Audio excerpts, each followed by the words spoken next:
Thank you very much. To complete the European project sessions, we started today with Smart Vote, IDEO, and now we have Trusted.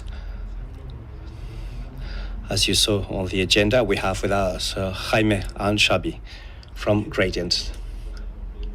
They are coordinating their Trusted project,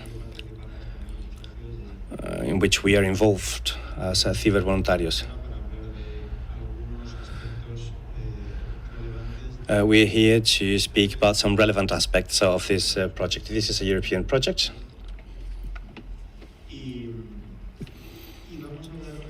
And we will be discussing something that's basically, well, I will not discuss the profile of Javi and Jaime. Jaime is in charge of data security on projects related with this on Gradiant. He comes from the University of Vigo.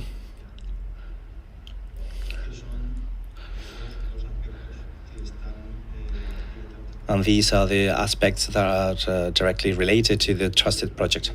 In this project, I believe that, well, we were discussing this when we prepared the conversation. We prepared this interview last night, and essentially there are 2-3 aspects I would like to elaborate on, as we did earlier today. That's an open conversation with the audience.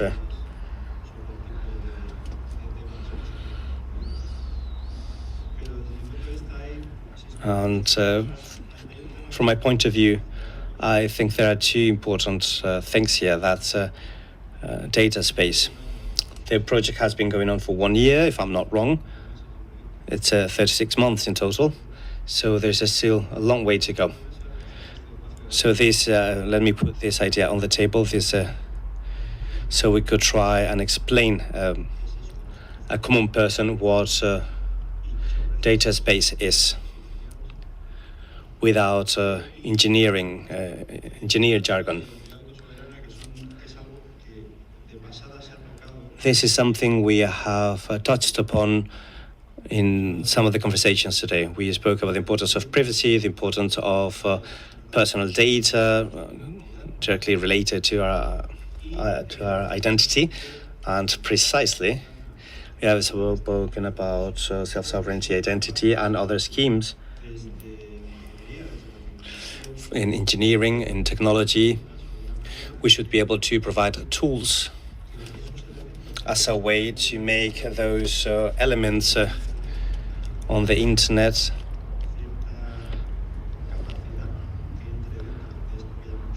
how can all that be used because they are necessary. Let me focus on this right now, and then we will move on to another general issue, which is to what extent can we keep innovating without compromising those rights.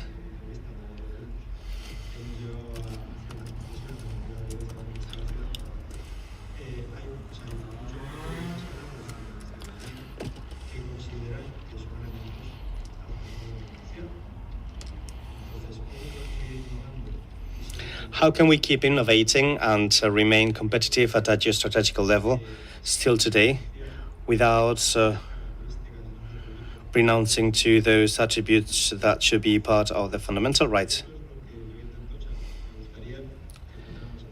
This is what I would like to speak about. I would like you to tell us what Trusted is about and give us some headlines. And could you please explain what data space is and what it's for?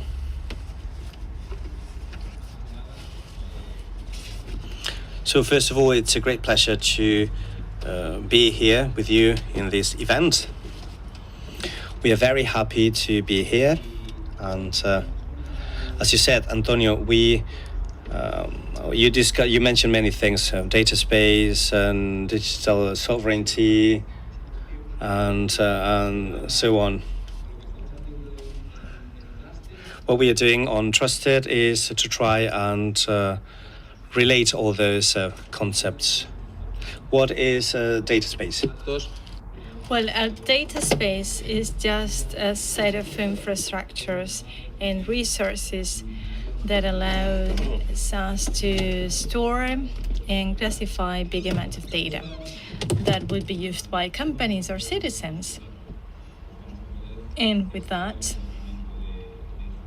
we can get knowledge.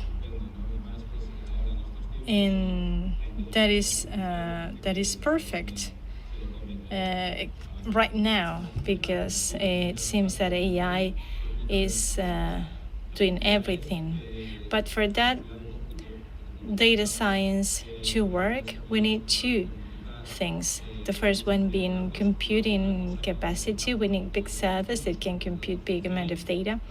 And then we also need, of course, data, quality data. And that's how it all works. It all sounds ideal, right? We need data, we have data, we have the computing capacity, but then we don't have we have a problem because we have sensitive data, so we have a privacy problem.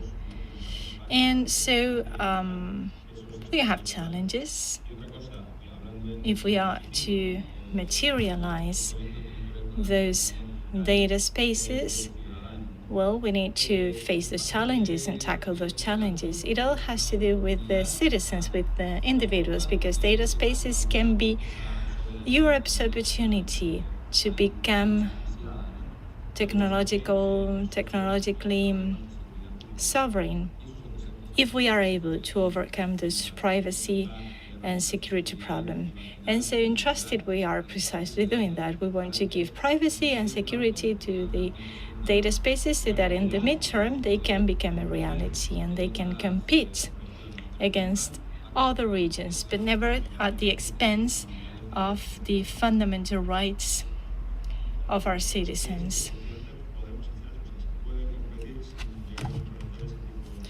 So can it become a reality?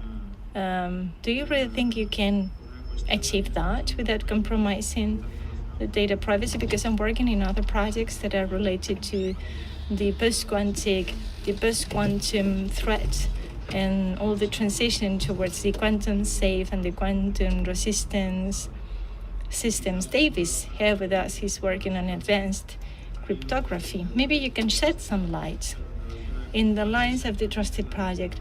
What is the reality behind that post-quantum threat?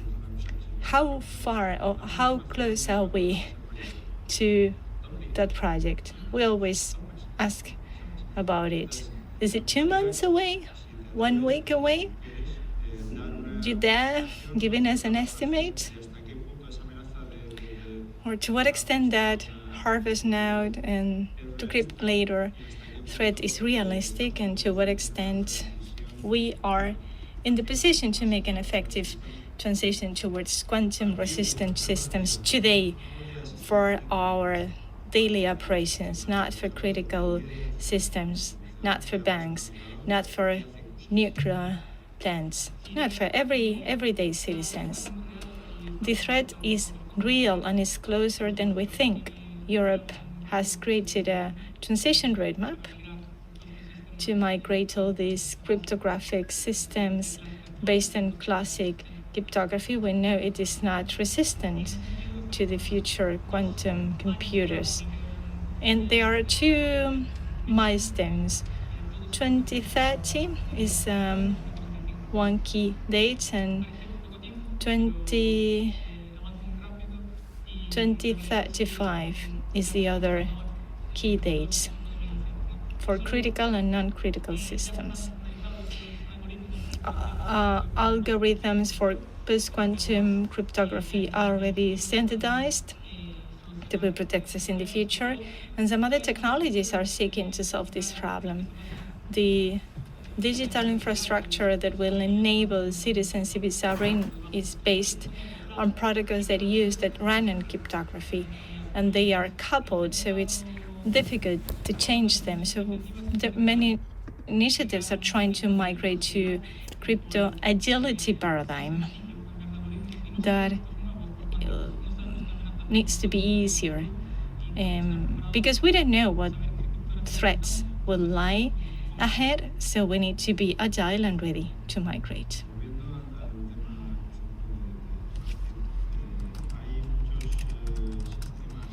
And going back to trusted, there are many technologies, or, well, let's say an array of technology about self-sovereign identity that have made it to the news in recent months. For instance, how to tell how old a person is online, so as to be able to offer them different services. For instance, in your opinion, do you think that the technology is ready for that we can offer the citizens that sovereignty they demand, that we can really make them own their services? Yeah, of course, undoubtedly. No doubt at all. There is technology that is already ready for the self-sovereign identity. It's already there. And Europe has something other regions lack. We have a regulation that can guarantee the citizens' privacy, and that is at the same time supporting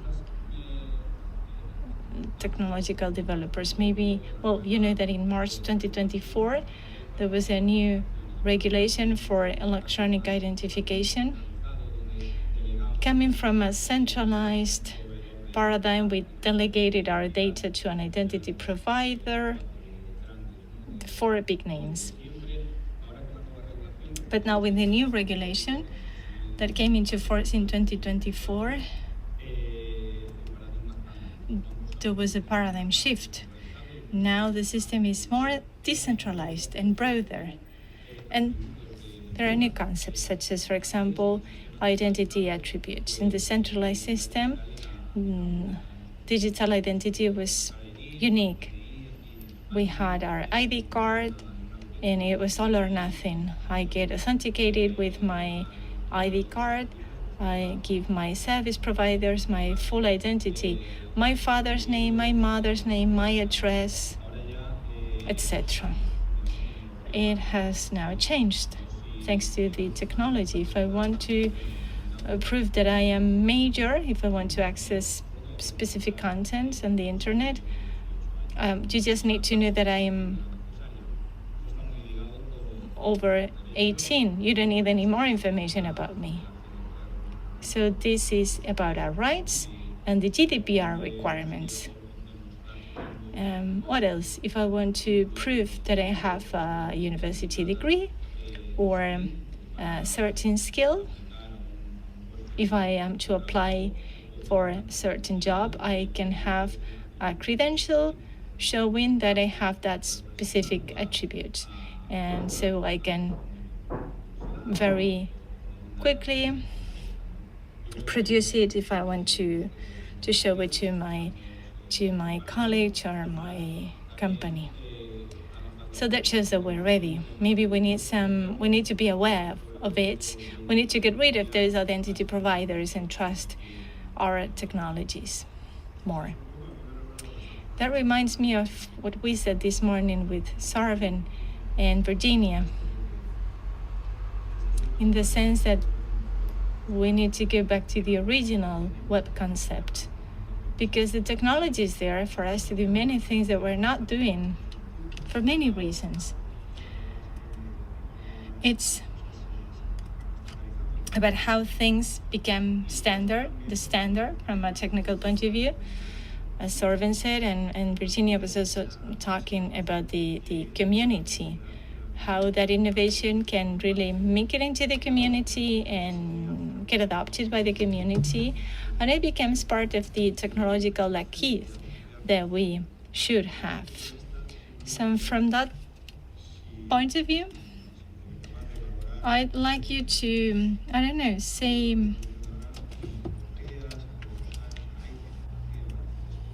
you're saying that the technology is already there, but in what fields, in what industries is that technology more likely to become massive or scalable? For example, what are the use cases? Maybe for, I don't know, the health industry or any other industry? How do you see it? In your experience, because you're working on more projects, your institution works in innovation, technology. So I'd like to know the different projects it can be used. Identity was part of that paradigm shift, thanks to the new regulation Jaime was talking about. Maybe you've heard about the European digital wallet that will be used in many public administration. By the end of 2026, it will be compulsory for the government to use the wallet. But it is a requirement for the government and not the citizens. The citizens will continue to act as exactly as they do now. And the government will have to adapt to the digital wallet. It will also be compulsory for the organizations working with big data volumes.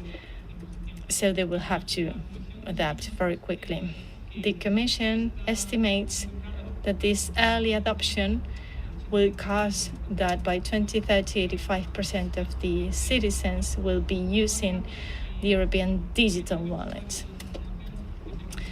So users will have like a hub with their identity ready, and it can be usable in many different services and organizations. So that will be an adoption reinforcer. I don't know how we're doing time-wise. And if I may, other industries that maybe not under this umbrella may also be affected. Self-sovereign identity data spaces, enhanced privacy technologies can be used in the third sector. This is something we are already doing with you in Trusted. Sometimes we use terms too much. We abuse the terms. Data spaces are, of course, spaces. But there are also the possibility to connect entities and services. In this case, in Trusted, we connect volunteer networks with NGOs to offer them certain services. And that has direct benefits in terms of agility. You can match volunteers with certain skills or activities. For the volunteer, this is also more agile. They can also go to a data space and find the suitable NGOs. On the other hand,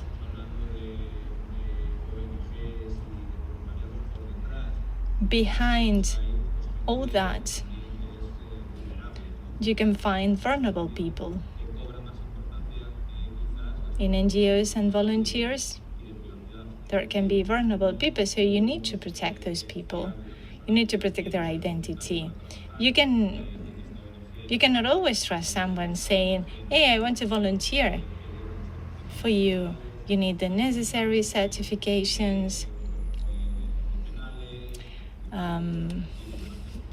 You need their record, their criminal record, and things like that. So this is what we do. Trusted.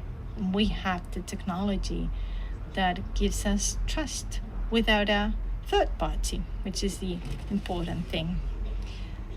So we can have some questions from the audience. Someone raised their hand.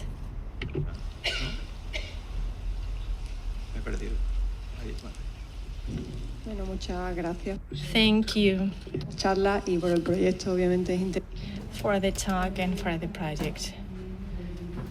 I want to know about other initiatives. I've been a speaker about privacy and security.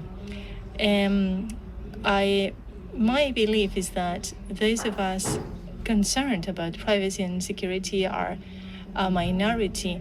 And when you explain these things to certain people, they say, I have nothing to hide. I'm okay with my data being available everywhere. So these projects are great, but they are useless if people are not aware of the problems this can cause. If they can go to any social media and share their personal data because they think it's okay with that, something's not working. We need awareness. Do you know of any European initiative on awareness raising? Thank you. I totally agree.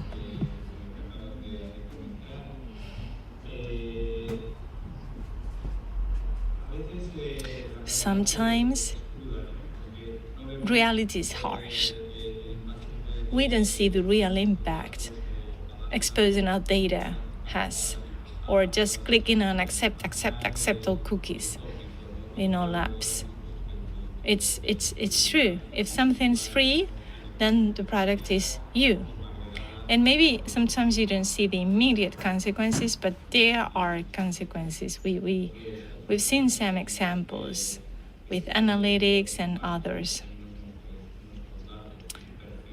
They can do profiling.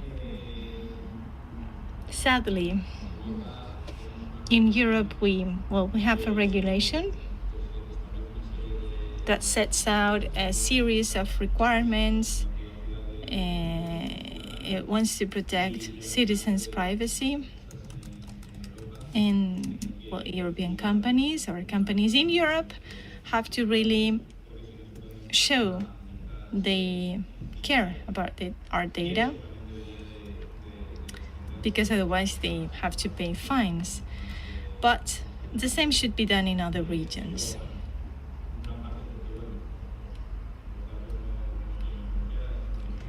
Because data can cross borders, and data don't need to abide by a regulation. Regulation is for companies to be transparent in the apps they offer to the citizens. We need to be in control. As Xavier was saying, the digital wallet is all about control. We control our data, we control our identity, but I totally agree with you. Sadly, in Europe, it's been done through regulation, and I welcome it. Thank you. More? We have time for one more question. No? O sea, me parece interesante el mensaje. I find it interesting when you say that your message is optimistic. We're bringing these projects here because these are tangible examples of things that are already being done. I am also a partner, a member of this project, and this is something that is being done in Europe to bring this technology closer to the citizens.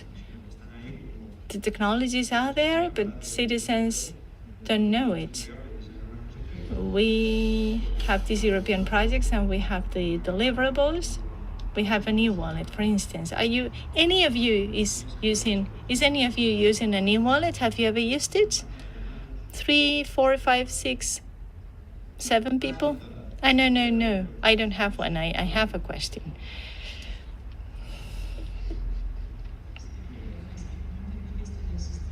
I didn't know. I wasn't aware that existed already. Of course, we'd like to have that kind of identity that can prove before a police woman or a man that you have a driving license, but not anything else, not anymore. And if you have this e-wallet, any European police agent can see it. So if I go to Italy, police agent there will be able to see that I do have a driving license and nothing else, right? So that's great. Can we use it now? I wasn't aware of it. So my next question is how can I get it? It will be available at the end by the end of 2026. By the end of 2026, you will be able to get one. It will be available in the 27, or in other member states. And then in 2027, it will be compulsory for organizations and companies. The same goes for the electronic ID card. Who's using it? Hey, it's quite a few people. Tengo el micro.